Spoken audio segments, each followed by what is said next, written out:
এসএসসিতে অবৈধ নিয়োগ চিহ্নিত করতে নির্দেশ দিল কলকাতা হাইকোর্ট। এসএসসির মাধ্যমে নিযুক্তদের কাছ থেকে নথি সংগ্রহের নির্দেশ বিচারপতি বিশ্বজিৎ বসুর।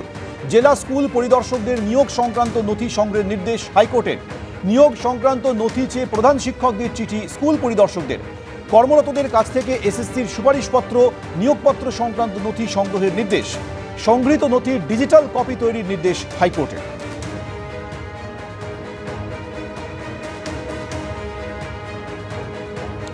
একাধিক ইস্যুতে নরেন্দ্র মোদী এবং অমিত শাহকে আক্রমণ করলেন মমতা বন্দ্যোপাধ্যায়। বিজেপির গ্যারান্টিকে 420 বলেও কটাক্ষ করলেন।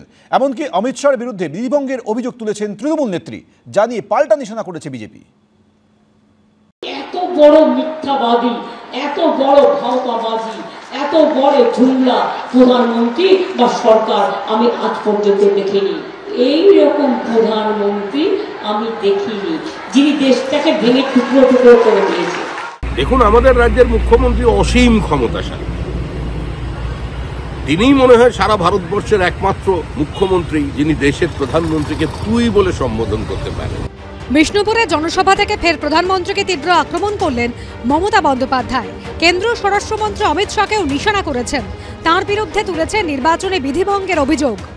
এবার অমিত শাহ বলছেন, বলতে পারেন না मॉडल कोड ऑफ कॉन्डक्ट থাকাকালীন शेयर में आप लोग इन्वेस्ट कीजिए, नहीं तो बाद में नहीं मिलेगा।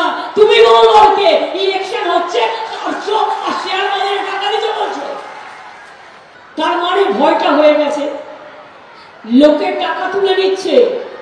543টা সিটে এর 200 পার হবে কিনা সন্দেহ। বলেছিল না इस बार 400 পার, আর আমরা বলেছিলাম इस बार পগার পার। এই হতাশা আতঙ্ক থেকে এ ধরনের কথা বলছেন, মানসিক সন্তুলন হারিয়ে ফেলেছেন মুখ্যমন্ত্রী। অত্যন্ত দুর্ভাগ্যজনক।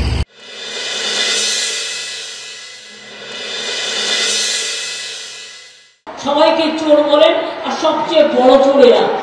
কয়লা কার ডিপার্টমেন্ট? কেন্দ্রীয় সরকারের। তাহলে তোমাকে গ্রেফতার করা উচিত। করুন, কোথা দিয়ে আসে? উত্তরপ্রদেশ দিয়ে, আমাদের নয়। জিজ্ঞেস করুন ডিপার্টমেন্টটা কার? Central government. তাহলে অমিত শাহ কেন গ্রেফতার হবে না?